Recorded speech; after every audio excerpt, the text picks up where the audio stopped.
هي الأعضاء المجموعي سیرت ختم مرتبت تقریر نمبر 181/2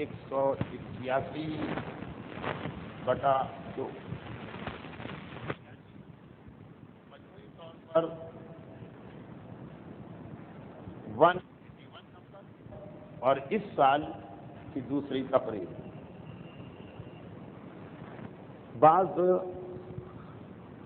ناگزیر وجوہات کی بنا پر آنے میں تاخیر ہو گئی، گرچہ ہمارے بس یا قدرت سے باہر تھا، لیکن پھر بھی معذرت ضروری ہے. اس معذرت کے بعد یہ دیکھتے ہوئے کہ وقت خاصا گزر چکا ہے، جلدی جلدی اس موضوع کو جو 2 ہفتے پہلے شروع ہوا تھا مکمل کیا جائے اور اس کے بعد واقعات کے سلسلے کو آگے بڑھایا جائے. بات یہ ہو رہی تھی کہ اب سیرت رسول میں ہم سن 10 ہجری کے حالات میں پہنچ چکے ہیں. سن 10 ہجری کا نام سنۃ الوداع یا عام الوداع ہے، کیونکہ اس سال پیغمبر نے اپنی زندگی کا آخری حج کیا. پورے سال اس 12 مہینے میں جو 10 ہجری کا سال ہے، سب سے اہم اور مشہور واقعہ پیغمبر کا آخری حج اور اسی سے متصل غدیر خم کا واقعہ. جیسا 9 ہجری کے حالات میں 3-4 اہم واقعات تھے. غزوہ تبوک بھی تھا، حج پر مشرکین کی آمد کو روکا گیا مولا کے ذریعے اور مباہلہ. یا 8 ہجری کے واقعات بھی 2-3 تھے، فتح مکہ، غزوہ حنین. لیکن 10 ہجری پیغمبر کا حج جو 10 ہجری کے آخری مہینے میں ہوا، لیکن شروع کے 11 مہینے اس میں تفصیلی کوئی واقعہ تو نہیں ہے، لیکن وہی جملہ جو میں 2 سال سے عرض کر رہا ہوں اب زیادہ شدت سے آ گئے. اب تیاری ہو رہی ہے پیغمبر اسلام کے اس دنیا سے جانے کی، اور اسی حوالے سے بیک وقت 2 محاذ پہ کام ہو رہا ہے.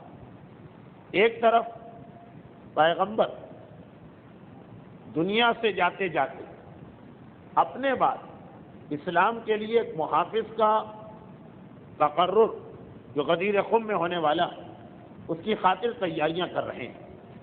دعوت ذی العشیرہ سے لے کے غدیر خم تک اشارے دیے گئے، مختلف انداز سے فضائل بتائے گئے، لیکن جیسے جیسے پیغمبر کی زندگی کے آخری مہینے قریب آ رہے ہیں یہ اشارے واضح ہوتے جا رہے ہیں. فضائل کی منزل سے آگے بڑھ کر نیابت کی منزل، جیسا کہ آپ کے علم میں ہے کہ مسلمانوں میں ایک ایسا فرقہ جس کا نام ہے فرقہ تفضیلیہ. اور یہ فرقہ جو ہے یہ بعض اوقات دشمنان اہل بیت کے ایک مسئلے کو حل کرتا ہے. فرقہ تفضیلیہ کس فرقے کا نام ہے؟ فرقہ تفضیلیہ اس فرقے کا نام ہے جس کے بارے میں کہا یہ جاتا کہ نیابت رسول کے بارے میں یہ لوگ وہی موقف رکھتے ہیں جو اکثریت کا ہے. بعض باتیں کھل کے بیان کرنے کی ضرورت نہیں، لیکن مولا کو یہ سب سے افضل مانتے ہیں، مولا کے تفضیل یعنی فضیلت کے قائل ہیں، لیکن مولا کی امامت کے نہیں. فرقہ تفضیلیہ.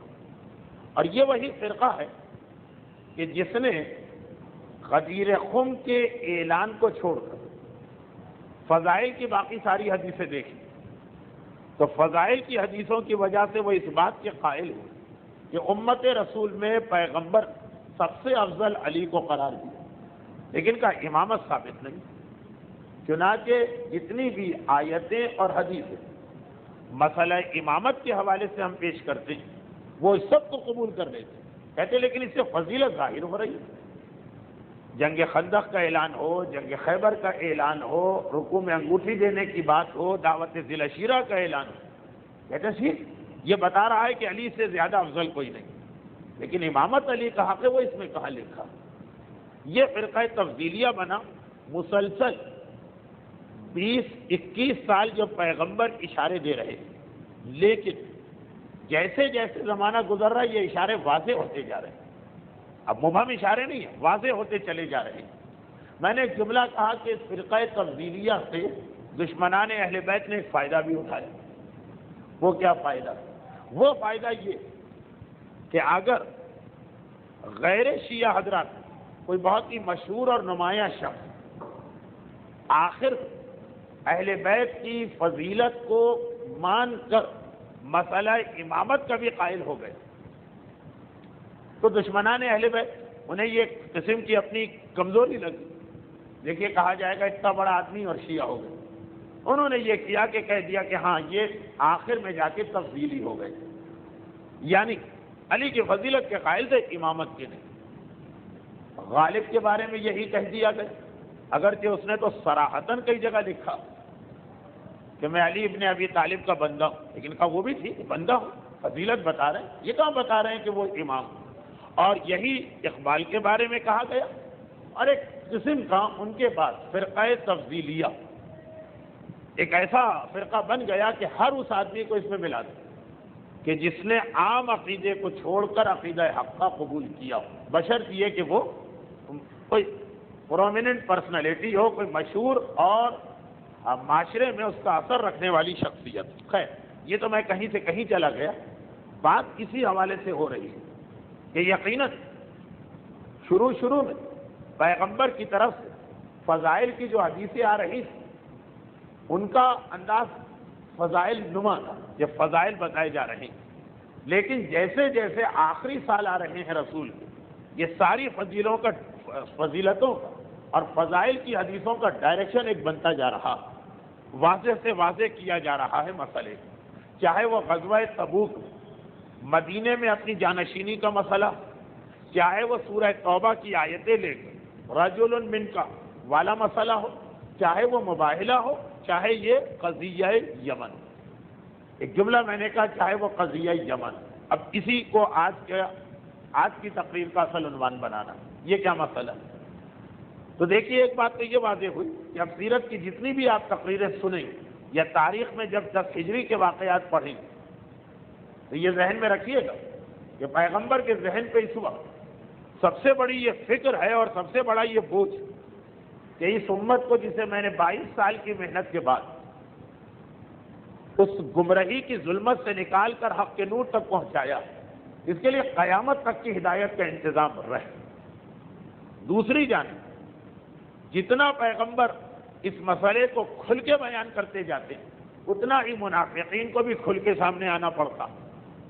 بات ایک ہی قسم کی ہے، جب تک پیغمبر کی حدیثیں بقول منافقین کی ذرا مبہم تھی، اتنی کھل کے بات نہیں ہو رہی تھی، ان کی سازشیں بھی دبی تھی۔ جیسے جیسے پیغمبر کا موقف اور پیغمبر کی رائے اور پیغمبر کا نظریہ واضح ہوتا گیا، ویسے ویسے ان کی کوششیں بھی بڑھتی چلی گئی۔ 10 ہجری کا سال اس فصل کا ایک اہم ترین سال، واقعات ابھی شروع نہیں ہوئے، وہ شروع ہو رہے ہیں، لیکن یہ ذہن میں رکھیں ادھر سے پیغمبر کی طرف سے وہ والی فضیلتیں کہ جس کا تعلق پیغمبر کی جانشینی اور نیابت سے، ادھر منافقین کی جانب سے وہ باتیں کہ جس کے اندر صاف صاف مولا کا نام لے کر ان کی مخالفت۔ اچھا یہ تو اس آخری 12-14 مہینے کا ایک اہم واقعہ، ساتھ میں اب ساری رکاوٹیں دور ہو چکی ہیں غیر مسلموں کی طرف سے، یہ تو مسلمانوں کے درمیان سے رکاوٹ ہے منافق، چنانچہ غیر مسلموں کی طرف سے ساری رکاوٹیں دور ہو چکی، تو اسلام کو زیادہ سے زیادہ پھیلانے کا مسئلہ وہ بھی یہی آخری 14 مہینے میں رہا۔ اور اسی حوالے سے تیسری بات کہ اپنی زندگی میں ہی پیغمبر جھوٹے دعوے داران نبوت کو دیکھ بھی لیا، اور ان جھوٹے دعوے داران نبوت کے مقابلے میں پیغمبر کا موقف، یہ ہے آخری 14 مہینے کا خلاصہ۔ اب کوشش کروں گا کہ اس سال ماہ رجب کے آخر تک کی تقاریر میں یہ ساری باتیں مکمل ہو جائیں۔ پھر ایک اور جملے کی آپ سے اجازت لوں اور پھر اپنے موضوع پہ آ جاؤں۔ ابھی تک ہم نے حتی الامکان کوشش کی کہ واقعات کو تاریخی ترتیب کے اعتبار سے بیان کیا جائے، 2 ہجری، 3 ہجری، 4 ہجری، 6 ہجری، 8 ہجری، 9 ہجری، 10 ہجری۔ لیکن سیرت رسول میں بعض ایسے واقعات ہیں جو ہیں بڑے دلچسپ، اور کسی موضوع میں وہ واقعات ملتے بھی نہیں، یعنی ان واقعات کا ایک دوسرے سے کوئی ربط نہیں، اور بڑے دلچسپ واقعات، لیکن یہ پتہ نہیں چلتا وہ کس سال کے واقعات ہیں۔ چنانچہ تقریباً ہمارے سارے علماء اعلام رضوان اللہ علیہم، ان کا یہ طریقہ کار رہا کہ ایسے سارے واقعات جس کا سن پتہ نہیں چل رہا تھا، اور ایسے تھے کہ معلومات اور دلچسپی کے لیے بیان کر دینا بھی اچھا لگ رہا تھا، وہ سب 10 ہجری کے واقعات کے آخر میں نقل کر دیتے، کہ پتہ نہیں یہ کس ہجری کے واقعات ہیں آخر میں، اور عموماً ایک ہیڈنگ دی جاتی کہ پیغمبر کی زندگی کے نادر واقعات، نادر مانے یعنی دلچسپ، اچھے، لیکن جن کا کوئی ربط بھی نہیں ہے کسی واقعے سے، اور ان کا سن بھی پتہ نہیں چل رہا۔ تو اس سال کی تقاریر ذرا سا آپ کو یہ فرق مل جائے گا کہ کچھ واقعات ایسے آئیں گے کہ خود آپ کو بھی لگے گا کہ یہ واقعہ ابھی کا نہیں لگتا 10 ہجری کا، یہ لگتا ہے شروع کے کسی سال کا، لیکن علماء کا ایک طریقہ بن گیا ہے، ہم نے اس میں بھی اپنی حد تک بڑی کوشش کی اور ہاتھ پاؤں مارے کہ ان نادر واقعات میں سے بھی جس کا سن چاہے کسی ضعیف حدیث سے مل گیا اس کو پہلے بتا دیں، پھر بھی کچھ واقعات بچے ہوئے۔ اب یہ واقعات ہو سکتا ہے 4-5 تقریریں لے جائیں، لیکن سیرت رسول بنیادی طور پر واقعات کا بیان اور دلچسپی کا مسئلہ۔ اب آئیے اس کے بعد، یہ معذرت اس لیے تھی کہ کچھ واقعات اب بغیر تاریخی اور زمانی ترتیب کے آئیں۔ 2 ہفتے پہلے تقریر نمبر 180 کے آخر میں یہ بات ہوئی کہ اگر آپ عرب کا نقشہ اپنے سامنے رکھیں تو عرب کے مغرب میں جو علاقہ اور شمال میں، اس کی جانب تو پیغمبر شروع کے سالوں میں پوری توجہ دے دی۔ شام، جنگ موتا، مصر، حبشہ، یہ تقریباً 3 طرف سے عرب کو جو ملک گھیرے میں لیتے ان کی طرف تبلیغ اسلام بھی ہو گئی، ڈیلیگیشن بھی چلے گئے، خط بھی چلے گئے، سلسلہ جاری۔ لیکن عرب کے مشرق میں یمن کا علاقہ یہ اب تک بچا ہوا تھا، بچا ہوا لفظ تو صحیح نہیں، یہاں تک پیغام اسلام نہیں پہنچ پا رہا تھا، اور اس کی وجوہات میں 2 اہم باتیں یہ کہ مدینے سے یمن جاتے ہوئے سب سے پہلے تو راستے میں مکہ پڑتا، اب مکے کے دشمن کو پار مکہ جب تک وہ آگے راستہ ہے بند، اور مکے کے بعد پھر نجران پڑتا جو عیسائیوں کا گڑھ۔ چنانچہ آپ دیکھیں کہ 8 ہجری میں مکہ فتح ہوا، 9 ہجری میں نجران نے ہتھیار ڈالے، اب راستہ کھلا۔ ایک ذرا عجیب سی بات لگتی کہ پیغمبر مدینے میں ہے، مدینے کے 3 طرف اسلام بہت پہلے پھیل گئے، شروع میں ہی مدینے آتے ہی پیغمبر ہر طرف اپنے مبلغین پہنچاتے، لیکن یہ ایک علاقہ بچا ہوا ہے۔ جب عرب کے نقطۂ نگاہ سب سے اہم یمن تھا، حبشہ عرب کے باہر، مصر عرب کے باہر، شام عرب کے باہر، آج یہ سب عرب ممالک، لیکن یہ سب عرب سے باہر، یمن خاص عرب میں شامل۔ مگر یہی بات کہ یمن کے راستے میں مکے والے، مکے والوں کے آگے نجران والے، جب یہ رکاوٹیں دور ہو تو اب سب سے زیادہ تبلیغ کا سلسلہ یمن کی جانب ہو گئے۔ یمن کے ساتھ ایک مسئلہ اور، وہ یہ ہے کہ یمن والے کیونکہ خود عرب ہیں، اور ایسے عرب ہیں کہ جو کلچر میں، ثقافت میں، تجارت میں اور بادشاہت باقی سارے عرب سے آگے ہیں۔ ان کے پاس پرانی بادشاہتیں تھیں، ملکہ سبا کا نام تو میں گزشتہ تقریر میں لے چکا ہوں، تو یہ ذرا سا اپنے آپ کو باقی عربوں سے سپیریئر بھی سمجھتے ہیں، یہ ایک بڑا مسئلہ۔ اچھا، اور عرب کے بدو واقعاً ان سے متاثر بھی تھے، مرعوب تھے، متاثر کا لفظ تو صحیح نہیں، مرعوب تھے، یہ بھی ایک بڑی ہمارے عربوں میں سے ہم سے آگے۔ سب سے بڑی طاقت اس زمانے میں شام کی تھی، شام والے اپنے آپ کو بہت بڑا سمجھتے تھے، عرب کے بدو ان کو کوئی اہمیت نہیں دیتے، جو ان کی حیثیت کیا ہے وہ عرب کے باہر۔ یمن والوں کے ساتھ مسئلہ یہ کہ یمن والے اپنے آپ کو اس لیے بڑا سمجھتے ہیں کہ ہماری اتنی بڑی حکومت، جیسے برطانیہ کے ذہن سے اب تک وہ خناس گیا نہیں، کیڑے جھڑتے جھڑتے کچھ ٹائم لگتا، تو یہ تو آج کل جب دنیا اتنی تیز، اس وقت تو بہت سلو، اور جیسا میں نے کہا دو طرفہ، وہ اپنے آپ کو بڑا سمجھتے ہیں اور عرب کے لوگ واقعاً یہ سمجھتے ہیں کہ ہم ان سے چھوٹے ہیں۔ وہاں سب سے مشکل تھا اسلام پھیلنا، یہ بہت بڑی رکاوٹ ہوتی ہے کہ سامنے والا اگر اپنے آپ کو زیادہ بڑا سمجھ لے، تکبر اور غرور سب سے بڑا حق قبول کرنے میں عائقہ، بہت مشکل لفظ میں نے استعمال کر دیا، یعنی رکاوٹ، وہ یہی شیطان خار ہوا اسے اپنے تکبر کی وجہ سے، فوجی طاقت کی وجہ سے جو رکے ہوں اس کا جواب دینا آسان، دولت کی وجہ سے جو رکے ہوں اس کا جواب دینا آسان، لیکن تکبر کی وجہ سے جو رکے ہوئے ہیں تو آپ دیکھیے عجیب نقشہ بنا۔ یہ ساری باتیں میں خاص وجہ سے کہہ رہا ہوں، ایک نقطے کی طرف لے جانا کہ نقشہ یہ بنا کہ عرب سے کئی سو گنا بڑے ممالک، اس زمانے میں شام سب سے بڑا، مصر بھی بڑا طاقتور ہے، حبشہ کی تو ایک اسٹیبلش گورنمنٹ، وہاں تک اسلام آسانی سے پہنچ گئے۔ یمن عربوں کا پڑوسی، عرب کا ایک حصہ، آج بھی یمن اور عرب ملے ہوئے، وہاں اس لیے مشکل ہو رہی، یہی وجہ ہے۔ اب یہ جملہ، یہی وجہ کہ پیغمبر کی پوری زندگی دیکھ ڈالی، تبلیغ کے لیے پیغمبر نے ہمیشہ اپنے شاگردوں کو بھیجا۔ یمن کا علاقہ وہ واحد علاقہ جہاں بحیثیت مبلغ مولا کو بھیجا گیا، پورا چاروں طرف دیکھ ڈالیے، شام ہے، مصر ہے، حبشہ ہے، بحرین ہے، خود ریاض کا علاقہ ہے، نجد کا علاقہ ہے، ہر طرف پیغمبر کے جو شاگرد، جو اصحاب رسول مدینے کی مسجد میں پیغمبر سے علم لیتے تھے، ان کی جماعتیں بنائی گئی، ایک گروہ یہاں جائے، ایک گروہ وہاں جائے، ایک گروہ وہاں جائے۔ یمن میں ایسا نہیں، یمن خاص ایک ہی موقع ملتا ہے سیرت رسول، جب علی اور رسول میں 6 مہینے کی ظاہری جدائی ہو گئی، 5 دن 10 دن 15 دن، غزوہ تبوک 1 مہینہ پیغمبر مدینے سے باہر رہے، وہ الگ بات، یہ واحد موقع ہے پیغمبر مدینے میں، علی مدینے میں نہیں ہے اور 6 مہینے تک نہیں۔ اور اس کے بعد والی بات سیرت رسول سے تعلق رکھتی، لیکن یہ زیادہ سیرت مولا میں آتی کہ اس 6 مہینے کی غیر موجودگی تھی۔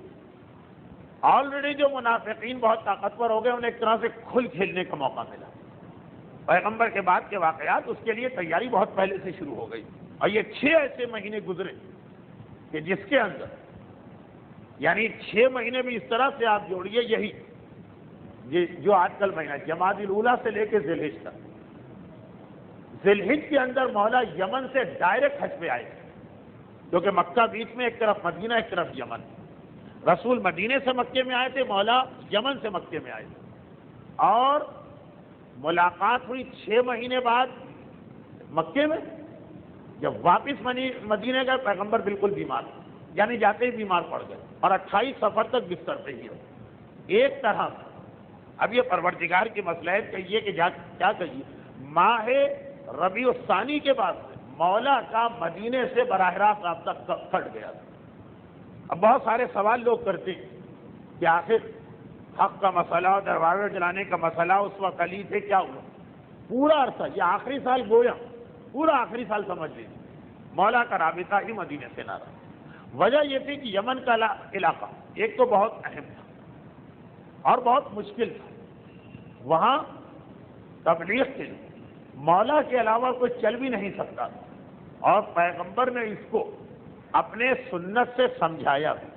پیغمبر کی سنت کیا ہے کہ جب مولا کو کوئی ذمہ داری دی جاتی تو پہلے سے معلوم ہوتا کہ لوگ اس پر اعتراض کریں گے، یعنی منافقین، پہلے سے پتہ ہوتا، تو عام طور پہ پیغمبر ایسے مواقعوں پر پہلے کسی اور کو آگے بڑھاتے، جب اس کی ناکامی ہوتی ہے تو مولا سے کہتے ہیں اب تم یہ کام کرو۔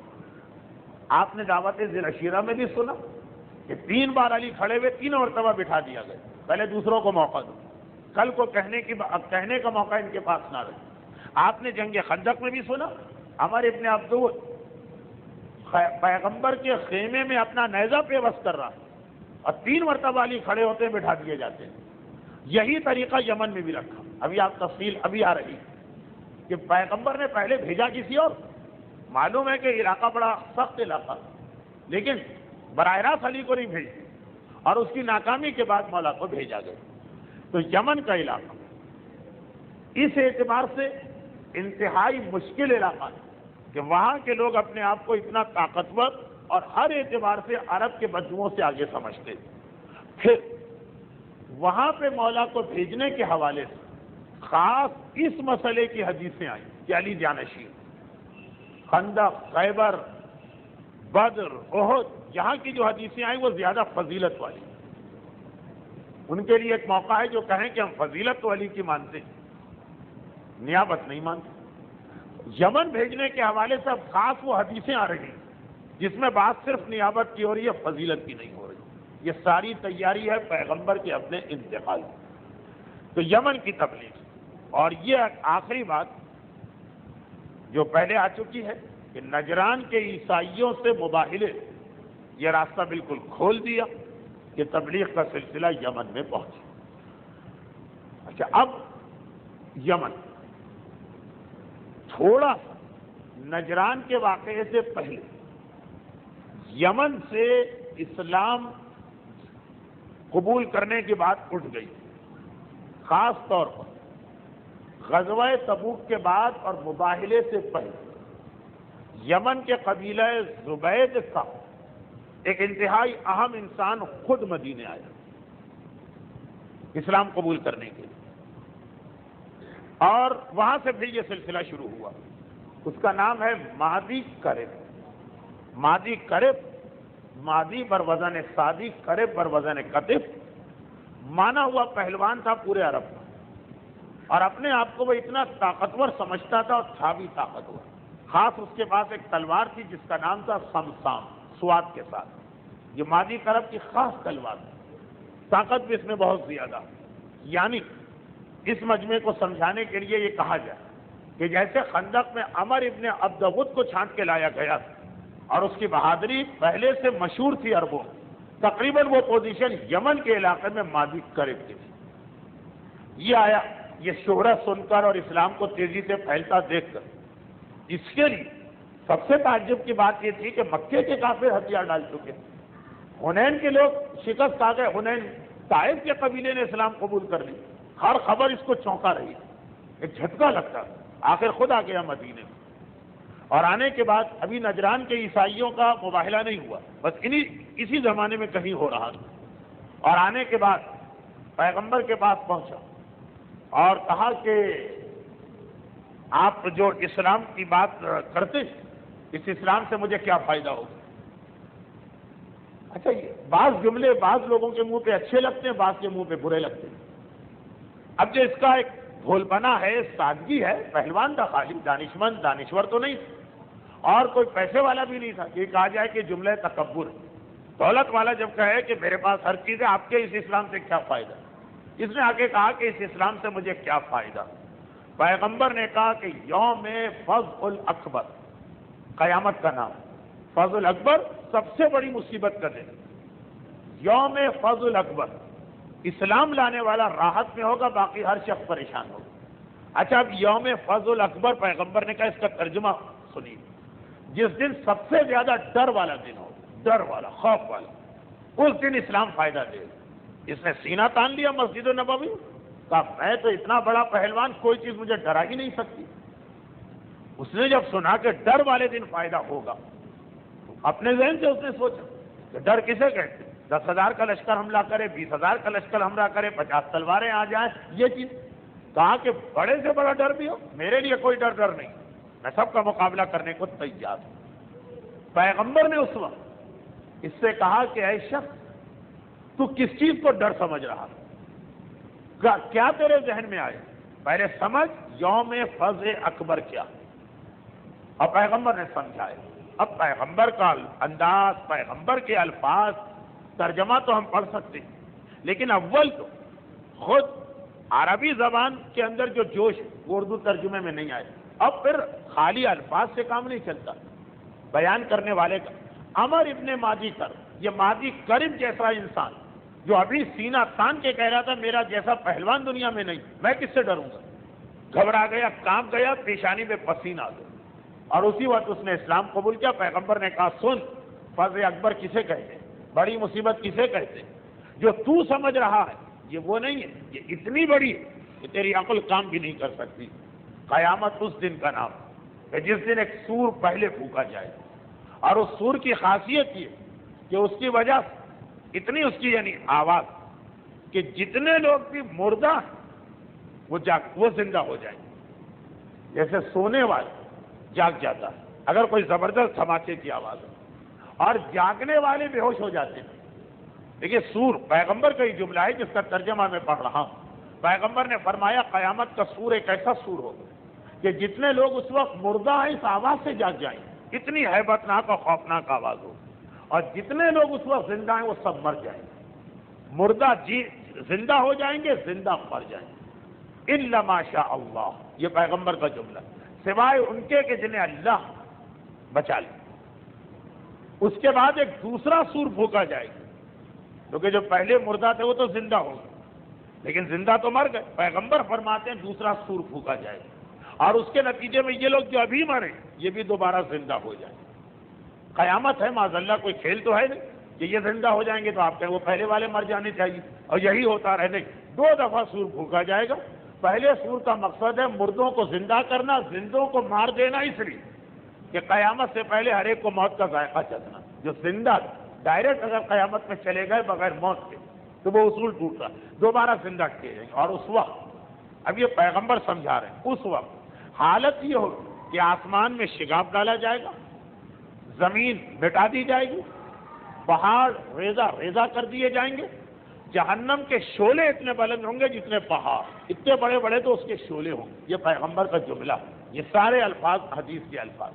ہر شخص اپنے گناہوں کی وجہ سے اتنا ڈرا اور گھبرایا ہوا ہوگا کہ سوائے اپنے کسی کو دیکھنے کو تیار نہیں ہوگا کہ کیا ہو رہا ہے۔ دیکھیے اس دنیا میں بہت سارے لوگ ایسے ہیں جنہیں بڑا چسکا ہوتا ہے دوسروں کے بارے میں جاسوسی کرنے کا، خبر لینے کا، ان کے بارے میں معلومات کرنے کا۔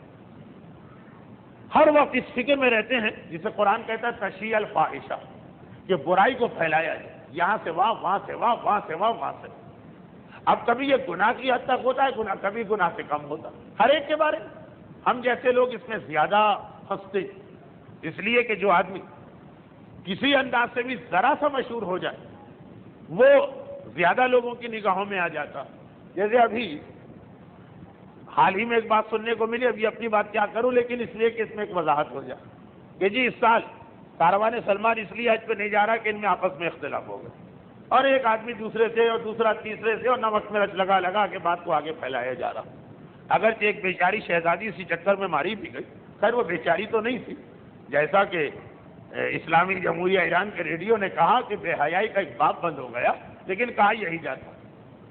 لیکن اب دیکھیے مزے لے لے کے لوگ دوسری جگہ بیان کر رہے ہیں، جبکہ نہ ایسی کوئی بات ہے نہ ہو سکتی۔ خیر واپس آئیے اصل مسئلے سے۔ پیغمبر نے کہا وہ دن ایسا ہوگا کہ یہ جو جاسوس ہے نا، جو ایک دوسرے کے عیب دیکھتے رہتے، کسی کے پاس فرصت ہی نہیں ہوگی، ہر ایک اپنے گناہوں کو دیکھ دیکھ کے پریشان ہو رہا ہو، اور جسم سے اتنا پسینہ جاری ہوگا کہ ہر آدمی اپنے کان کی لو تک اپنے پسینے میں ڈوبا ہوا ہو، اور اس دن کوئی شخص اس مصیبت سے نہیں بچ سکتا سوائے اس کے جس پہ اللہ کی خاص رحمت نازل ہو جائے۔ اب یہ پیغمبر کا خطبہ ہے، اور خاص اس واقعے میں نمایاں طور پہ لکھا جاتا ہے کہ سریہ مادی کرب، اس کے اندر یہ بہت اہم واقعہ ہے تاریخ اسلام، سریہ مادی کرب، اس کے اندر خاص پیغمبر کا خطبہ آتا ہے کہ ایسے طاقتور پہلوان جو سینہ تان کے کہہ رہا تھا میں کس سے ڈروں، پیغمبر کے الفاظ نے اسے بھی خوف زدہ کر دیا، پسینہ جاری ہوا، ماتھے پہ پسینہ آ گیا، گھبرا گئے، اور کہا کہ پھر اس سے بچنے کا طریقہ کیا؟ کہا وہی جو تیرا سوال تھا کہ میں اسلام نہ ہوں تو مجھے کیا ملے گا؟ تجھے قیامت کے ہول سے، قیامت کی مصیبت اور پریشانی سے نجات ملے گی۔ پیغمبر کا خطبہ، لوگ کتنا چڑھتے تھے جب ایک زمانے میں ہم قیامت اور قبر کی باتیں بیان کیا کرتے تھے، لیکن وہ سورت رسول بھی تھی، سنت رسول بھی تھی، اور آخر میں جس کا دل کسی واعظ و نصیحت سے نرم نہ پڑے اس کے لیے ایک آخری ہتھیار، آخری دوا یہی، جو اس سے بھی نہیں مانے پھر تو وہ ناقابل اصلاح ہے۔ اس نے اسلام قبول کر لی، ڈر کے خوفزدہ ہو کر میدان قیامت کے بارے میں یہ سن کر چلا گیا، اور مزاج ابھی وہی کہ اسلام قبول کرنے کا بھی مقصد یہ ہے کہ شاید ہم نے اسلام پر کوئی احسان کیا، چنانچہ ہم اپنی قوم کے ایک بڑے شخص، چنانچہ ہمیں اسلام میں ایک وی آئی پی ٹریٹمنٹ ملنا چاہیے۔ یہ اسلام قبول کر کے خوفزدہ ہو کے چلا اس وقت، اور ابھی تو ٹھیک ٹھاک مسلمان بن کے نکلا، جا رہا ہے اپنے قبیلے کی جانب کہ راستے میں اسے ایک ایسا آدمی مل گئے جس نے اس کے باپ کو قتل کیا تھا کبھی۔ عربوں کا ماحول تو آپ کو معلوم، کمزور سے کمزور انسان بھی انتقام لینا اپنا فریضہ سمجھتا، وجہ یہ کہ جو اپنے آپ کو اتنا طاقتور سمجھ رہا اور سالوں سے تلاش میں تھا کہ میرے باپ کا قاتل کبھی میرے ہاتھ کو لگے۔ ذرا سوچ سکتے ہیں آپ کہ اس مزاج کا، اس طاقت والا انسان وہ تو اب کب سے ڈھونڈ رہا تھا، مدینے میں مل گیا اسے، مدینے کے اطراف، اور وہ اس کے باپ کا قاتل، وہ بھی کب سے اپنی جان بچائے، منہ چھپائے بھاگتا پھر رہا ہو۔ مدینے میں اس کو اطمینان تھا کہ یہاں کون مجھے پکڑے، میں اسلام لا چکا ہوں۔ اس نے اس کو پکڑا اور پیغمبر کی خدمت میں لے کے آیا، کہا اللہ کے رسول، آج میرے باپ کا قاتل میرے ہاتھ لگا، کیونکہ میں اسلام قبول کر چکا ہوں، اس لیے چاہتا ہوں کہ فیصلہ آپ کریں اور میرے باپ کے قتل کے جرم اسے قتل کیا جائے۔ یہ اسلام کا حکم بھی، النفس بالنفس والعین بالعین والاذن بالاذن، سورہ مائدہ کی آیت، جان کے بدلے جان، آنکھ کے بدلے آنکھ، کان کے بدلے کان۔ پیغمبر نے جیسے ہی اس کی بات سنی، ایک ایسا جملہ ارشاد فرمایا جو ہماری فقہ میں بنیادی اصولوں میں سے ایک ہے، اور وہ کیا؟ الاسلام یجبر ما قبلہ، کا اسلام لانے کے بعد ماضی کے سارے گناہ معاف ہو جاتے ہیں۔ چنانچہ اس شخص نے اگر تیرے باپ کو حالت کفر میں قتل کیا تھا اور اب یہ مسلمان ہو چکا ہے، وہ گناہ اس کا معاف۔ خوب بہا کی بات آ سکتی ہے، دیت کی بات آ سکتی ہے، جان کے بدلے جان کی بات نہیں آئی۔ اور یہ اسلام کا اتنا مانا ہوا اصول ہے کہ بعض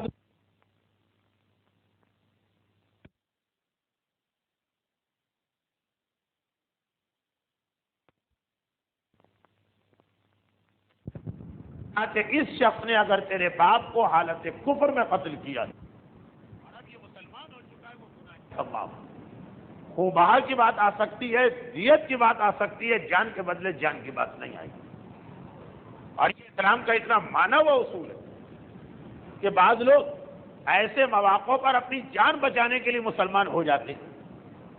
آپ نے 10ویں امام کی سیرت میں ایک واقعہ سنا ہے نا کہ جب متوکل کے زمانے میں ایک کافر زنا محصنہ کیا جس کی سزا ہے گردن اڑا دی، اور جب اس کو سزا دینے کا وقت آیا کلمہ پڑھ لیا اس نے، تو واقعاً علماء اسلام کے لیے مسئلہ پیش آ گیا، پیغمبر کی حدیث اور ایک اصول، وہاں امام نے حل کیا کہ اس میں یہ والا اسلام نہیں جو خالی تلوار کو دیکھ کے کلمہ پڑھا جائے، لیکن اگر تلوار کے بغیر کلمہ پڑھتا تو وہ گناہ اس کا معاف ہو جاتا۔ یہاں پر باپ کے قاتل کو پکڑ کے لایا اتنا بڑا آدمی، اور کہتا ہے کہ میں، یعنی اس نے کہا تو نہیں لیکن مفہوم یہ کہ ایک تو میں نے یہی بڑا احسان کیا کہ اپنا بدلہ خود نہیں لیا، آپ کے پاس لے کے آ گیا، سسٹم، ایک نظام۔ پیغمبر نے کہا جو ہو، جو بات تم کہہ رہے ہو صحیح، لیکن الاسلام یجبر ما قبل، اسلام ما قبل کی ہر خطا کا جبران کر دیتا۔ جیسے ہی کوئی شخص اسلام قبول کرتا ہے اس کے سارے گناہ معاف۔ چنانچہ اب اس سے کوئی مواخذہ نہیں ہو سکتا تیرے باپ کے قتل کا۔ ماضی قریب نہیں ہے، سن یہ کیسا اسلام ہے کہ مجھ جیسا انسان جو بقول اس کے حق پر بھی ہے، بلکہ ایک طرح سے میں نے بڑی رعایت بھی کی کہ اپنا جھگڑا خود سے نہیں کرایا، پیغمبر کا لحاظ رکھا، احترام رکھا، اور جواب یہ مل رہا ہے کہ میں اس کو ہاتھ نہیں لگا سکتا۔ وہاں تو کچھ نہ بول پائے، مدینے سے نکلتے ہی اس نے ارتداد کی، کہا مجھے نہیں چاہیے ایسا اسلام۔ پھر ایک جملہ ہے، اب یہ پتہ نہیں ہے کہ کس کس نے کہا، شاید اس نے بھی کہا، اس کے بارے میں یقینی نہیں، لیکن ایسے لوگ جو بالکل شروع تاریخ اسلام میں مسلمان ہو کر کافر ہوئے تھے، ان میں سے بہت سو نے جملہ کہا تھا۔ اس کے بارے میں خاص نہیں کہا جا سکتا، لیکن اس زمانے میں بڑے لوگوں کی زبان پہ جملہ بہت تھا، ہم تو اسلام اس لیے لائے تھے تاکہ ہماری عزت بڑھے۔ یہ ایک ایسا دین ہے کہ جو ہماری پرانی عزت تھی اس کو بھی اس نے گھٹا دیا۔ چنانچہ ایسے بہت لوگ آپ کو ملیں گے، شاید سیرت رسول، اگلے سال جب ہم سیرت رسول کا ایک تجزیہ کریں تو ایک تقریر یہ بھی کہ کون کون وہ لوگ ہیں جو پیغمبر کے سامنے اسلام لائے اور پیغمبر کے سامنے ہی کافر بن گئے، جس کو ہم کافر نہیں کہتے، مرتد کہتے، جو ان میں شامل ہیں۔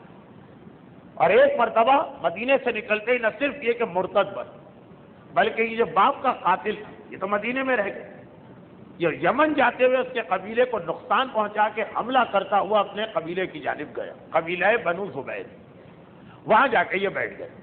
اب ایک ایسا موقع کہ اس وقت اس کا بدلہ لینا ضروری ہے۔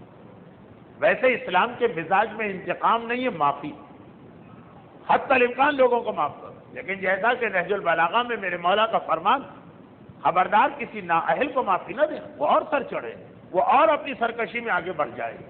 معافی کا بھی محل ہوتا، چنانچہ جو لوگ ادھوری تقریریں سن لیتے ہیں وہ ہر جگہ ٹھوکر کھاتے ہیں۔ دیکھیے یہ ہر ایک کے علم ہے کہ اسلام معافی کو بڑا پسند کرتا ہے، لیکن بعض لوگوں کو معاف کرنا ایک گناہ بن جاتا۔ خیر، یہ مجلسوں میں یہ موضوع آگے بڑھایا جا سکتا ہے، سیرت رسول میں واقعات، پیغمبر نے کہا اس کا انتقام لیا جائے گا، اور میں خاص طور پر سیرت کے ایسے واقعات کو ذرا سخت لفظ کے ذریعے سے بیان کرتا ہوں۔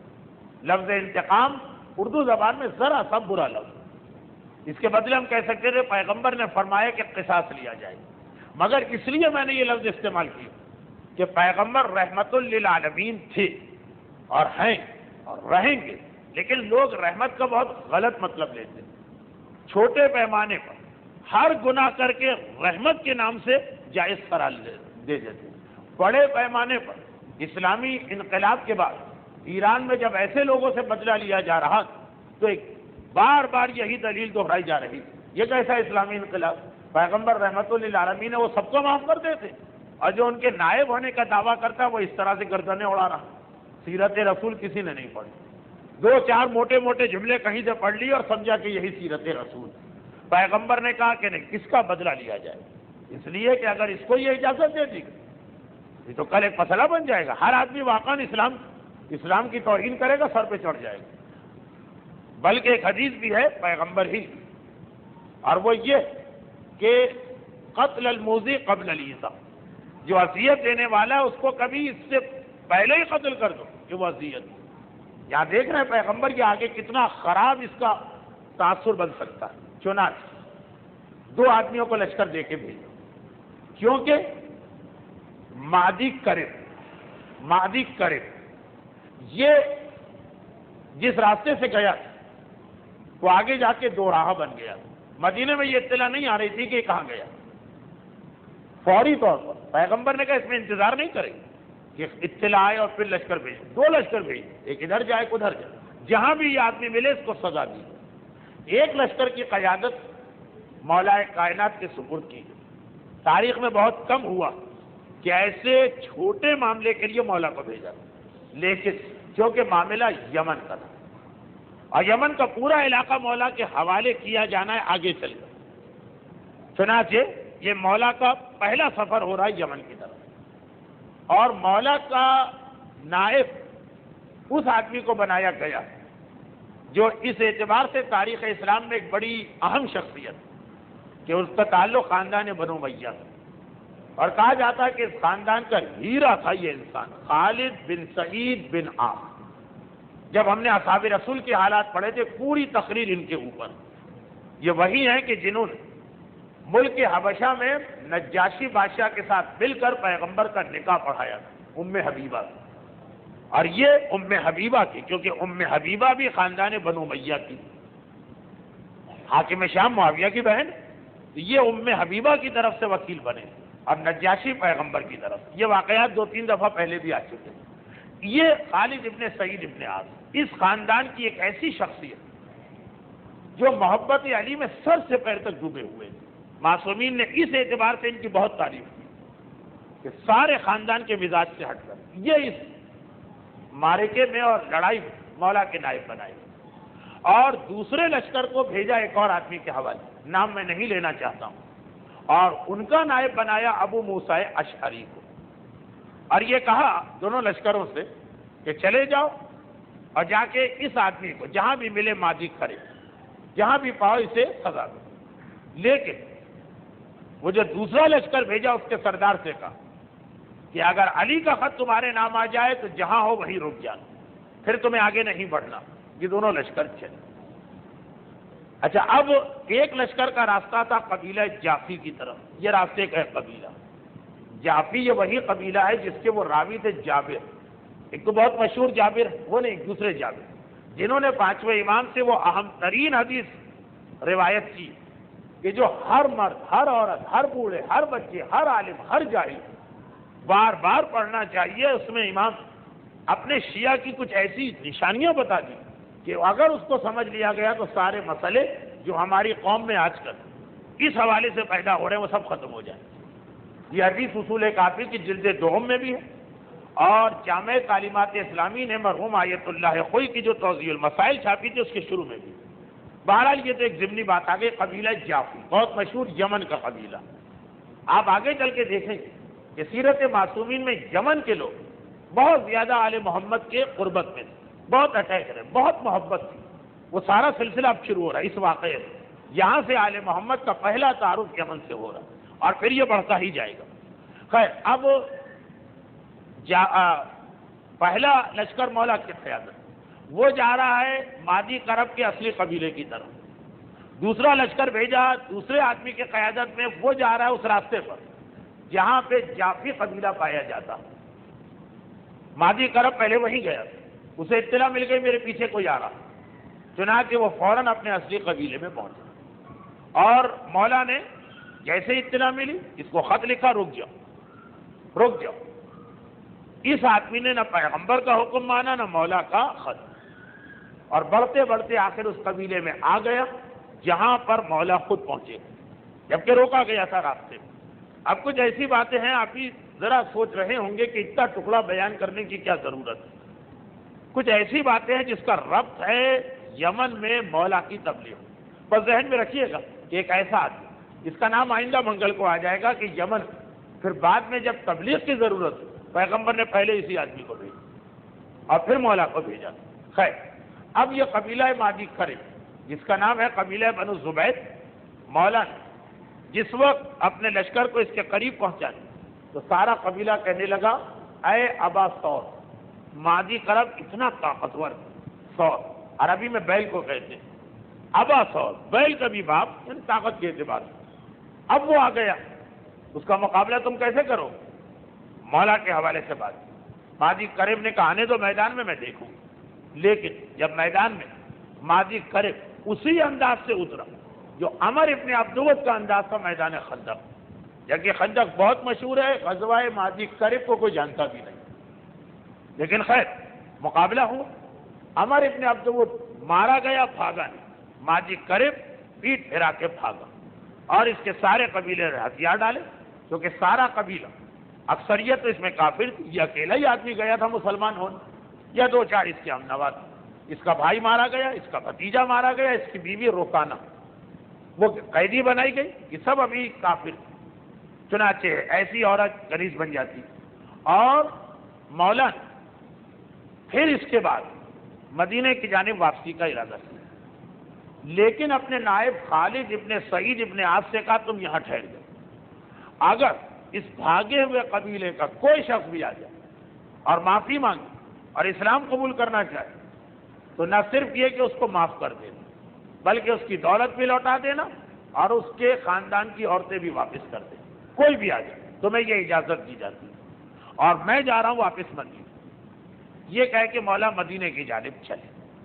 جیسے ہی مولا اس قبیلے سے نکلے، بھاگا ہوا مادی کرے وہ واپس آئے اور اس نے لوگوں سے پوچھا کہ میری بیوی آج کل کہاں؟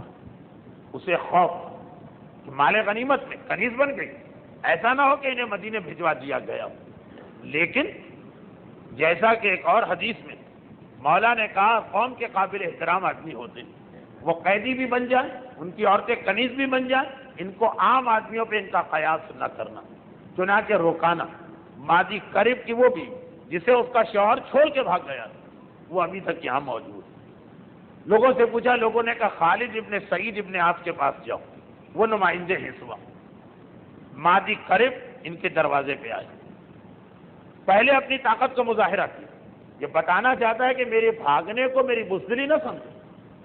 اس وقت خالد ابن سعید ابن عاص کے دروازے پر ایک اونٹ کو ابھی ابھی نہر کیا گیا تھا، اونٹ کو زبانی کیا جاتا ہے، نیزہ کھوپا جاتا ہے گردن کے گڑھے میں جسے نہر، وہ ابھی زمین پہ گرا ہوا ہے، اس کی وہی مشہور تلوار سمسام، اس طرح سے اس نے تلوار چلائی.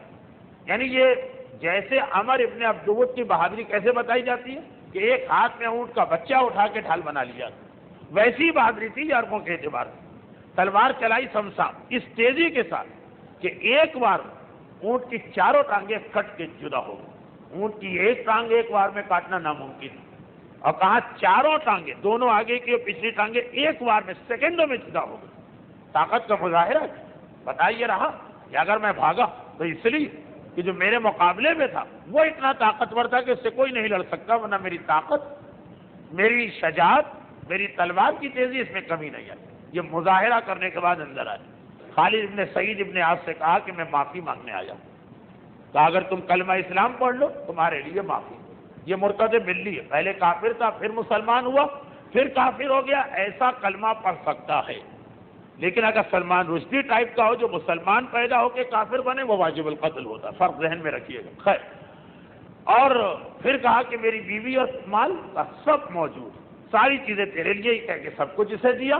انتہائی وفادار اس کے بعد یہ اسلام کا رہا. لیکن اس واقعے میں اصل جو چیز جس کی وجہ سے خصوصی اہمیت دی جاتی ہے، جب مولا اس قبیلے پہ حملہ کیا، کافر قبیلہ تھا یاد رہے، فقط یہ مسلمان ہوا، باقی سب کافر. تو قبیلے کی کنیزوں میں سے ایک کنیز مولا اپنی خاص اپنی ملکیت میں لے آئے. وہ جو دوسرا سردار تھا جسے پیغمبر نے دوسرے راستے پہ بھیجا تھا، کہا تھا وہیں رک جانا، جو نہیں مانا اور یہاں تک آ گئے، اس نے جو یہ منظر دیکھا، اتنا تو آپ تقریر کے اسٹائل سے اب تک سمجھ گئے ہوں گے کہ وہ دشمن اہل بیت. اس نے فوری طور پہ خط لکھا پیغمبر کے نام اور کہا، اور اس میں ساری تفصیل لکھی کہ دیکھیے یہ مسلمانوں کا مال غنیمت، اور آپ نے علی کو مسلمانوں کا سردار بنا کے بھیجا، اور اس طرح سے ایک کنیز وہ ذاتی استعمال میں لے آئے، اپنے ذاتی خدمت کے لیے رکھ. اور ابو بریدہ سلمہ کو بلایا اور کہا خط لے کر تمہیں اس تیزی سے دوڑ کے جانا کہ علی کے مدینہ پہنچنے سے پہلے تم پہنچ جاؤ. مولا بھی واپس چل رہے، خاص بھیجا گیا. ابو بریدہ وہ یہ کہتے ہیں کہ میں نے نہ دن کو کہیں دوپہر کے وقت رکنا مناسب سمجھا، نہ رات کو آرام کیا. دن اور رات سفر طے کر کے علی سے پہلے مدینہ داخل ہو گیا. جیسے میں مدینہ داخل ہوا، مسجد نبوی کے گیٹ پہ پہنچا، ایک مشہور منافق مجھے ملا. حیران ہو کے کہا کہ تم کو تو یمن بھیجا گیا، تم تو اس لشکر میں گئے تھے، یہاں کیسے آ گئے؟ اور اگر آ گئے تو اکیلے نظر آ رہے، پورا لشکر کہاں؟ کہا کہ میں خاص کام سے جلدی واپس بھجوایا گیا ہوں. منافق کے کان کھڑے ہوئے، کیا کام ہے؟ کہا علی نے میدان جنگ میں پکڑی جانے والی کنیزوں میں سے ایک کو ذاتی استعمال کے لیے رکھ لیا. جیسے ہی یہ سنا، منافق کا چہرہ خوشی سے کھل اٹھا اور کہا کہ جلدی سے جاؤ اور دیکھو پیغمبر کو یہ بات بتانا، اور اس انداز سے بتانا، اس انداز سے بتانا، یہ چونکہ تاریخ کا جملہ ہے. اس آدمی نے کہا کہ پیغمبر کو اپنی بیٹی کی وجہ سے علی پہ غصہ آ جائے. پیغمبر کی بیٹی کاشانہ امامت میں ہے، علی کی زوجہ کا خاص یہ خیال کرنا کہ آپ بیٹی کے حوالے سے پیغمبر کو جلال دلوائیں، وہ نقطہ استعمال کیا جا رہا. یہ جو وہاں سے خط آیا اس میں یہ نقطہ نہیں تھا، یہ اس نے اس کو یہاں سکھایا پڑھایا، کہا جاؤ. اور دیکھو یہ بات بھولنا نہیں، ابو بریدہ اس وقت تک چہرے پہ غصے کے آثار نمودار، یہ سمجھے مولا کے خلاف ہو. اور اللہ کے رسول دیکھیے تو صحیح ہے کتنی زیادتی، یہ خمس، یہ مال غنیمت خالی خمس حق ہے، باقی تو مسلمانوں کا مال. اور اس طرح سے اگر ہر آدمی تصرف کرنے لگے تو باقی کیا بچے گا، مسلمانوں کو کتنا نقصان پہنچے گا. پیغمبر اسلام نے یہ جملہ سنا، خط پڑھا. ایک مرتبہ جلال کے عالم میں کہا کہ اے ابو بریدہ سلمہ، کیا تمہیں پتہ نہیں کہ اس مال غنیمت میں جو کچھ میرے لیے حلال وہ علی کے لیے حلال ہے. اور یاد رکھو اس وقت اس زمین پر آدم سے لے کے قیامت تک میرے بعد میری امت میں علی سے زیادہ افضل اور کوئی نہیں ہے. اور یاد رکھو کہ اے ابو بریدہ سلمہ، تم نے علی کی دشمنی ظاہر کی، جو علی سے دشمنی ظاہر کرتا ہے پروردگار عالم اس کا دشمن بن جاتا۔ ابو سلمہ کہتے میرا جسم تو کانپ اٹھا، میں گھبرا گیا۔ کہا اللہ کے رسول اگر مجھ سے یہ گستاخی ہو گئی میں معافی مانگتا ہوں۔ کہا تمہارا یہ عمل تمہاری توبہ بن گیا، لیکن یاد رکھو کہ اس امت کا میرے بعد علی امام ہے، اور علی پہ اعتراض کرنے والا ایسا ہے کہ جیسے وہ مجھ پہ اعتراض کر رہا۔ ابو بریدہ سلمہ کہتے میں باہر نکلا، چہرہ لٹکا ہوا تھا، آثار پریشانی تھے، اور وہ انتظار کر رہا تھا کہ کیا رپورٹ لے کے آتے ہیں پیغمبر کی بیٹی کے حوالے سے۔ پیغمبر کو ذرا سا یہ تاثر دینا چاہتا۔ جس وقت جا کے میں نے یہ جملہ اسے سنایا اور کہا کہ تم نے مجھے پھنسا دیا، پیغمبر آج اس وقت اتنا مجھ پہ ناراض ہوئے، تو وہ بھی انتہائی پریشانی کی حالت میں چلا، لیکن اس کے بعد کچھ ہوا، وہ آئندہ منگل کو انشاءاللہ پیش کروں گا۔ مادی کرب کے واقعے میں مولا پہلی مرتبہ شہر یمن، ملک یمن میں داخل ہوئے، لیکن واپس آ گئے۔ جب مدینے واپس آ کچھ دنوں کے بعد، یہ آخری جملے ہیں انشاءاللہ، باقی ذرا تفصیلی گفتگو آئندہ ہوگی۔ آج بھی اتنی تاخیر سے یہ تقریر شروع ہوئی تھی کہ میں نے زیادہ وقت لے لیا۔ ایسے موقع پہ عقل مندی یہ ہوتی ہے کہ مجلس مختصر کی جائے، لیکن چونکہ یہ خالصتاً ایصال ثواب کی مجلس نہیں، وہ تو ہے ہی، سیرت بھی ہے، اس لیے ایک منزل تک پہنچانا۔ اس کے بعد پھر پیغمبر نے مولا ہی کو بلایا اور کہا علی اب یمن میں اسلام پھیلانا ہے، تم جاؤ، اور یاد رکھو یہ واقعہ ہو چکا تھا، یاد رکھو کہ وہاں پہ تم امام بن کے جا رہے ہو، چنانچہ اگر کسی شخص کا مال تمہیں ملا اور اس کا کوئی وارث نہیں، اس کی ساری میراث تمہاری، اور لوگوں کی باتیں بنانے کی پرواہ نہ کرو۔ یہ ایک عجیب جملہ کہا، اس کے حوالے سے بہت سے معروضات پیش کرنا، لیکن آئندہ۔ مادی کرب یہ اس کا واقعہ اس اعتبار سے ایک انتہائی اہم واقعہ بنا کہ اس میں ایک طرف یہ بات سامنے آ گئی کہ کس طریقے سے بعض لوگ وہ اسلام چاہتے ہیں جو ان کو سوٹ کرے، جس میں ان کا فائدہ ہو، جہاں کوئی نقصان ہو رہا ہے وہ اسلام ان کو پسند نہیں۔ یہ بات بھی سامنے آ گئی کہ بڑے سے بڑا گناہ کرنے کے بعد بھی در توبہ کھولا، اور سب سے اہم بات ہمارے سامنے یہ آئی کہ پیغمبر اب کس طرح سے بالکل صراحتاً علی کی فضیلتیں نہیں بتا رہے، علی کے اختیارات گنوا رہے ہیں جو بحیثیت امام ان کو حاصل، اور اس کے بعد علی کو یمن بھجوایا، یہ چیز اور آگے بڑھی جس کی مزید تفصیل آئندہ آئے گی۔ یاد ہوگا آپ کو کہ وہ واقعہ بھی گھوڑے نے ایک آدمی کو مارا، وہ یمن میں پیش آیا تھا، اور مولا کے فیصلے کو پیغمبر نے یہ کہہ کے سراہا تھا کہ میرے بعد اس امت میرا جانشین ہے، اس کا ہر فیصلہ پڑھا۔ یہ ساری باتیں انشاءاللہ آئندہ۔ آج ویسے ہی میں نے بہت زیادہ آپ سے وقت لے، لیکن وہی بات جو میں نے شروع میں کہی، جتنا زیادہ پیغمبر کے یہ فرمان سامنے آ رہے ہیں، اتنا زیادہ ان منافقین کے دلوں میں نفرت بڑھتی جا رہی ہے۔ ابو بریدہ وہ بھی دشمنی علی میں خط لے کے آئے، پیغمبر نے بات واضح کر دی، توبہ، اور اس کے بعد مرتے دم تک مولا کے ساتھ رہے۔ لیکن یہ اس وقت کہ جب انسان کے پاس ایمان ہو کہ نہ ہو، انصاف، دل اس کا تعصب سے خالی، جو پیغمبر کہیں گے قبول کرنا، اور جہاں دشمنی ہے اہل بیت کوٹ کوٹ کے بھری، تو وہاں نتیجہ یہی نکلتا، پیغمبر فضائل بتاتے چلے جائیں گے اور ان کے سینے میں بغض اور عداوت کی آگ بڑھتی جائے گی، بھڑکتی جائے گی، جب تک موقع نہیں ملا نہ ملا۔ لیکن جب موقع ملا، اور جیسے ہی موقع ملا، تو اتنے سالوں کی اس بھڑکتی ہوئی آگ کو بجھایا گیا۔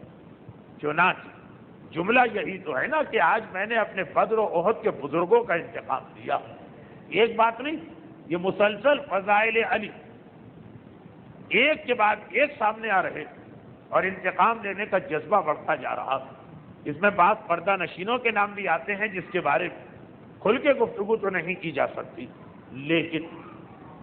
لیکن اشارتاً دو جملے مسائل، اور یہ وہ جملے ہیں جو میں ہر سال پڑھتا ہوں، اور اس سال میں اسے پھر پڑھ رہا ہوں۔ جمادی الاولیٰ کا مہینہ شروع ہو چکا، اور ایک روایت کے مطابق یہ شہزادی کی شہادت کا مہینہ۔ عجیب بات، جمادی الاولیٰ دو ہی معصومین سے نسبت والی تاریخیں، یا شہزادی کی شہادت کی تاریخیں ہیں یا چوتھے امام کی ولادت کی تاریخ، اور یہ دو معصوم، یعنی ایک معصوم اور ایک معصوم، جن کے درمیان دادی اور پوتے کا رشتہ، یہ کئی چیزوں میں اور بھی ایک دوسرے سے مشابہ۔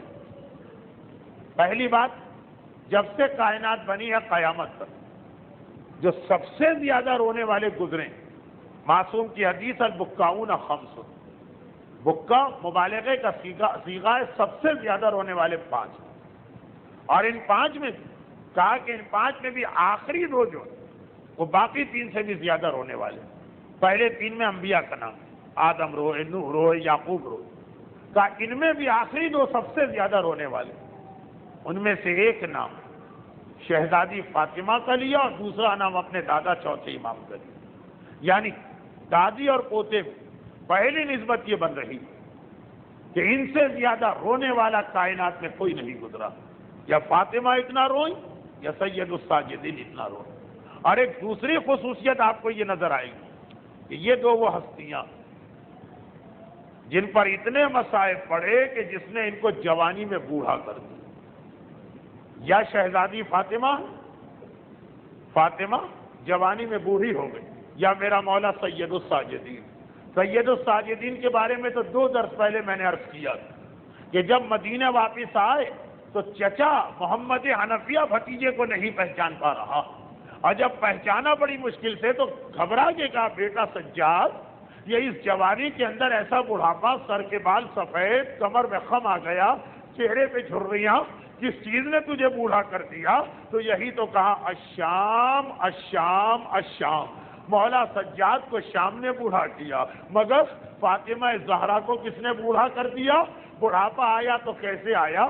مورخ اسلام نے لکھا کہ اب روزانہ فاطمہ کا ایک طریقہ تھا کہ جب مدینے میں ماتم پہ پابندی لگا دی گئی اور کہا گیا رسول کی بیٹی رسول کا بھی ماتم نہیں کر سکتی، فاطمہ روزانہ صبح کو گھر کے کام مکمل کر کے مدینے سے باہر جہاں بیت الحزن ہے وہاں تشریف لے جاتی ہے، کھجور کا ایک درخت ہے اس کے سائے میں بیٹھ کر شام تک اپنے لٹے گھر کا ماتم کرتی ہیں، یعنی اپنے بابا کا، اور شام کو واپس آتی ہیں۔ مگر ایک دن جو واپس آئیں، مولا نے دیکھا ایسا لگ رہا ہے کہ جیسے کوئی آگ میں جلا ہوا واپس آ رہا۔ گھبرا کے پوچھا بنت رسول آج یہ آپ کی کیا کیفیت ہے؟ کہا اے ابو الحسن، آج وہ درخت بھی کاٹ کے پھینک دیا گیا تھا جس کے سائے میں بیٹھتی تھی، سارا دن رسول زادی جلتی زمین پر جلتے سورج کے نیچے بیٹھ کے اپنے بابا کا ماتم کرتی رہی۔ مولا نے سلمان فارسی کو بلایا، بیت الحزن بنایا۔ اب یہ ماتم بیت الحزن میں ہوتا ہے، لیکن جیسا کہ میں اکثر کہتا ہوں یہ ایک عجیب ماتم ہے، یہ ایک عجیب مجلس ہے جس میں صرف 3 آدمی ہیں، تینوں معصوم ہیں۔ مجلس پڑھنے والی معصومہ ہے، مجلس سننے والے 2 ہیں اور دونوں معصوم امام ہیں۔ ایک طرف حسن بیٹھتے ہیں، ایک طرف حسین بیٹھتے ہیں، سارا دن مصائب چلتے ہیں۔ یہ نہیں معلوم، تاریخ نے نہیں لکھا فاطمہ کیا پڑھتی ہیں، لیکن اتنا تو یقین ہے کم از کم اپنا وہ شعر تو ضرور پڑھتی ہوں گی، صبت علیہ مصائب اللہ انہا صبت علیہ میں سرنا لیا۔ بابا آپ کے بعد اتنی مصیبتیں نازل ہوئی کہ اگر یہ دنوں پہ نازل ہوتی تو دن تاریخ راتوں میں بدل جاتے۔ یہ صدیقہ کہہ رہی ہیں، یہ طاہرہ کہہ رہی ہیں، ان کے کلام میں مبالغہ نہیں ہے۔ خدا معلوم کتنی مصیبتیں فاطمہ کو برداشت کرنا پڑی، مگر اس کا نتیجہ کیا کہ مورخ نے یہ سب لکھنے کے بعد آخر میں ایک جملہ اور لکھ دیا کہ روزانہ صبح گھر سے نکل کے بیت الحزن آتی تھی تو عصا کے سہارے راستہ طے کرتی تھی، شام کو واپسی بھی عصا کے سہارے ہوتی تھی۔ یہ نہیں لکھا کہ عصا ہاتھ میں ہوتا تھا، نہیں، عصا کا سہارا لے کے آگے بڑھتی تھی۔ آخر کیوں؟ شہزادی کی عمر اس وقت کیا تھی؟ ارے کیا بڑھاپا آ گیا؟ 60 سال، 70 سال، 80 سال؟ تاریخ نے کہا نہیں، فقط 18 سال۔ رسول زادی 18 سال کی تھی، مگر اس جوانی میں اتنا بوڑھا کر دیا گیا کہ بغیر عصا کے سہارے چل نہیں سکتی۔ اور ارباب عزا یہ جملہ بھی مورخ کا پڑھیے، گھر کے باہر عصا ہے، گھر کے اندر بھی شہزادی کو اگر بستر سے لے کے صحن تک جانا ہے، شہزادی یہ فاصلہ بھی نہیں طے کرتی، بلکہ ایک ہاتھ دیوار پہ رکھتی ہیں، ایک ہاتھ زخمی پسلیوں پہ رکھتی ہیں۔ 95 یا 75 دن تک فاطمہ زہرا کی پسلیاں زخمی رہی تھی، ایک ہاتھ دیوار پہ رکھتی ہیں، ٹیک لگا کے آگے بڑھتی ہیں۔ 18 سال کی زہرا، اب ایک آخری جملہ میرا ہوگا۔ سید الساجدین سے سوال ہوا، مولا آپ کو کس نے بوڑھا کر دیا؟ کہا الشام الشام الشام۔ اور اگر ہم سوال کریں شہزادی فاطمہ آپ کو کس نے بوڑھا کر دیا، تو کبھی گھر کے جلے ہوئے دروازے کی جانب اشارہ کریں گی، کبھی محسن کے ننھے سے لاشے کی جانب، اور ایک جملہ وہ کہیں گی کہ جس پر مولا بھی پھوٹ پھوٹ کے رو دیے۔ اور وہ کیا؟ زینب نے پوچھا تھا بابا اماں کی میت کو غسل دیتے ہوئے کیوں رو رہے تھے؟ کہا بیٹی جب میں نے کمر پہ پانی ڈالنا چاہا، ارے وہ خاردار کوڑا 95 دن پہلے ایسا زخم لگا، رسول زادی مرتے دم تک زخمی رہی، اور آپ کی شہزادی کوڑے کے زخم کے ساتھ دنیا سے رخصت۔ خدا بندہ تجھے فاطمہ زہرا کے ان مصائب کا واسطہ، تجھے ام المصائب زینب کبریٰ کے مصائب کا واسطہ، تجھے میرے مظلوم اور بیمار امام سید الساجدین کے مصائب کا واسطہ، اس درس کے بانیان، اس سلسلے کے شرکا اور تمام مومنین اور مومنات کو دنیا اور آخرت کی ہر پریشانی سے محفوظ فرما۔ خدا بندہ اہل بیت اطہار پر دشمنان اہل بیت کے ان مظالم کا واسطہ، آل محمد کے ماننے والوں خصوصاً یہاں موجود مومنین اور مومنات کو خاص طور پر دشمنان اہل بیت کے ہر ظلم اور شر سے محفوظ فرما۔ خدا بندہ فاطمہ زہرا کی شہادت اور وفات کی ان تاریخوں کا واسطہ، ہمارے تمام مرحومین خصوصاً جن کے لیے آج ایصال ثواب ہے، اعلی علیین میں انہیں جوار اہل بیت سے ملحق فرما۔ خدا بندہ جس اسلام کے لیے فاطمہ نے اپنے جسم پر کوڑا برداشت کیا، جس اسلام کے لیے ننھے شہزادے محسن کی شہادت کو قبول کیا، ہمیں کم از کم اس دین کے احکامات پہ عمل کی توفیق عطا فرما، اور ان تمام مظالم کے انتقام کے لیے فاطمہ کے فرزند اہل بیت اطہار کے وارث اپنی آخری حجت امام زمانہ کے ظہور میں تعجیل فرما۔ مرحوم غلام علی رحمت اللہ کے ایصال ثواب کے لیے ایک سورہ فاتحہ۔ بسم اللہ الرحمن الرحیم، الحمد للہ رب العالمین الرحمن الرحیم مالک یوم الدین، ایاک نعبد و ایاک نستعین، اہدنا الصراط المستقیم صراط الذین انعمت علیہم غیر المغضوب علیہم ولا الضالین۔ اور ایک سورہ فاتحہ مرحوم جعفر علی جیوراج اور تمام مرحوم مومنین اور مومنات کے ایصال ثواب کے لیے۔ بسم اللہ الرحمن الرحیم، الحمد للہ رب العالمین الرحمن الرحیم مالک یوم الدین، ایاک نعبد و ایاک نستعین، اہدنا الصراط المستقیم صراط الذین انعمت علیہم غیر المغضوب علیہم ولا الضالین۔ متوجہ زیارت